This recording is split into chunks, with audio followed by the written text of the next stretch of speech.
আজকে যে বিষয় নিয়ে আমি কিছু কথা বলতে চাই সেটি হচ্ছে অগ্রযাত্রা ক্রাইম নামের একটি বইফুট পত্রিকা। অনেক সময় দেখা যায় যে সাপ্তাহিক পত্রিকা লেখে, অনেক সময় ফেসবুক পেজ থেকে আমি সহ সমাজের অনেক গণ্যমান্য ব্যক্তিবর্গের ব্যাপারে মানহানিকর, মিথ্যা, বানোয়াট, উদ্দেশ্য প্রণোদিতভাবে কিছু কথাবার্তা, কল্প কাহিনী সাজিয়ে তিনি ভিডিও ধারণ করেন এবং মাঝে মাঝে টাকা পয়সাও দাবি করেন। সেখানে আমার বিরুদ্ধে আরখান আর্মির সাথে সংশ্লিষ্টতা বলে কিছু গল্প বানিয়েছেন। এই গল্পের সাথে আমার দূরতম কোনো সম্পর্ক নেই। আমি এটি সরকারের বিভিন্ন গোয়েন্দাদের সাথে শেয়ার করেছি। আমি আবেদন করেছি যে তথ্য উপাত্ত নিয়ে তদন্ত করে যদি আমি ঘটনার সাথে সংশ্লিষ্ট থেকে থাকি তাহলে আমার বিচার করা হোক। যদি না আমি এই ঘটনার সাথে সংশ্লিষ্ট নাই বা থাকি, আমার সাথে যদি তাদের ভিডিওর প্রসারিত কোনো ঘটনার সাথে দূরতম কোনো সম্পর্ক না থাকে তাহলে তাদেরকে খুঁজে বের করে আইনের আওতায় আনার জন্য আমি জোর দাবি জানিয়েছি।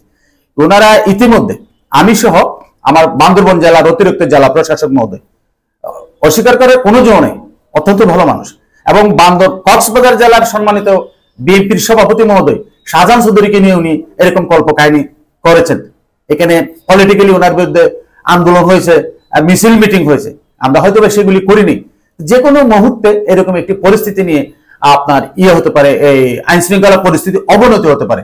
আমি বিনয়ের সাথে বলবো, বর্তমান অন্তর্বর্তী সরকারের কাছে যদিও ওনারা মুক্ত চিন্তায় বিশ্বাসী, মুক্ত চিন্তার অর্থ এই নয় যে আপনি আমাকে আহত করবেন অন্যায়ভাবে, সেটারও একটি প্রতিকার থাকা দরকার। এই কারণে আমি অনুরোধ করব যে অগ্রযাত্রা নামে এই ফেসবুক পেজ তদন্তপূর্বক এটা বন্ধ করার ব্যবস্থা করা হোক, এবং উনি যে সমস্ত বক্তব্য উপস্থাপন করেছেন, ভিডিও ধারণ করেছেন, তার সাথে সংশ্লিষ্ট যারা যারা জড়িত তাদেরকে এনে জিজ্ঞাসাবাদ করা হোক। এই ঘটনার সাথে যদি জড়িত থাকে আমি বা আমরা যাদের বিরুদ্ধে, তাদের বিরুদ্ধে আইনানুগ ব্যবস্থা করলে আমার ব্যক্তিগত আমি বলবো আমার কোনো আপত্তি নেই যদি আমি ঘটনার সাথে জড়িত থাকি। এটা দেশের স্বাধীনতা ও সার্বভৌমত্বের সাথে জড়িত। আমি যদি আরকান আর্মির নেতৃত্ব দিয়ে থাকি, এটি একটি বিশাল একটি অপরাধ বলে আমি মনে করি। যদিও হয়তো বিষয়টা নিয়ে কেউ গায়ে মারতেছে না, আমি বারে বারে বলতেছি যে এদের যে সমস্ত বক্তব্য আছে এই বক্তব্যগুলি তদন্ত করা হোক, আর যদি তদন্তে যদি আমার নাম উঠে আসে আমাকে শাস্তি দেওয়া হোক, আর যদি নাই বা আসে তাহলে অগ্রযাত্রার বিরুদ্ধে একটি বিহিত ব্যবস্থা নেওয়ার জন্য আমি সাংবাদিক সহ দেশের সুশীল সমাজ সহ সকল সচেতন মহলের কাছে প্রত্যাশা করছি। আসুন আমরা একযোগে এরকম মিথ্যা, হলুদ, বানোয়াট, উদ্দেশ্য প্রণোদিত ভাবে যারা মানুষের সম্মান নিয়ে টানাটানি করে হেয় প্রতিপন্ন করার জন্য যারা হলুদ মিডিয়ার মাধ্যমে পরিবেশ বিনষ্ট করতে চায় তাদেরকে প্রতিহত করার জন্য আমি উদাত্ত আহ্বান জানাচ্ছি। অবশ্যই এখানে রাজনৈতিক ষড়যন্ত্র আছে। আমি অনার্স মাস্টার্স কমপ্লিট করেছি 1995-96 সেশনে। আমি চট্টগ্রাম বিশ্ববিদ্যালয় থেকে অনার্স মাস্টার্স কমপ্লিট করে আমি LLB কমপ্লিট করেছি। দেন 2003 সাল থেকে একটানা আমি প্রথম ইউপি চেয়ারম্যান, পরপর 3বার জেলা শ্রেষ্ঠ চেয়ারম্যান স্বর্ণ পদক পাই। আমি বিদেশ সফর করি সরকারিভাবে।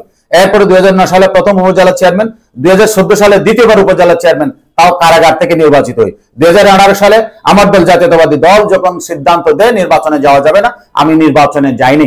আমার প্রতিপক্ষ ছিল রোহিঙ্গা নেতা জঙ্গি সৈফুল্লাহ। আপনি গুগলে সার্চ দিলে দেখবেন জঙ্গি সৈফুল্লাহ নাম দিলে বিস্তারিত চলে আসে। এই রোহিঙ্গা সৈফুল্লাহ নির্বাচিত হয়।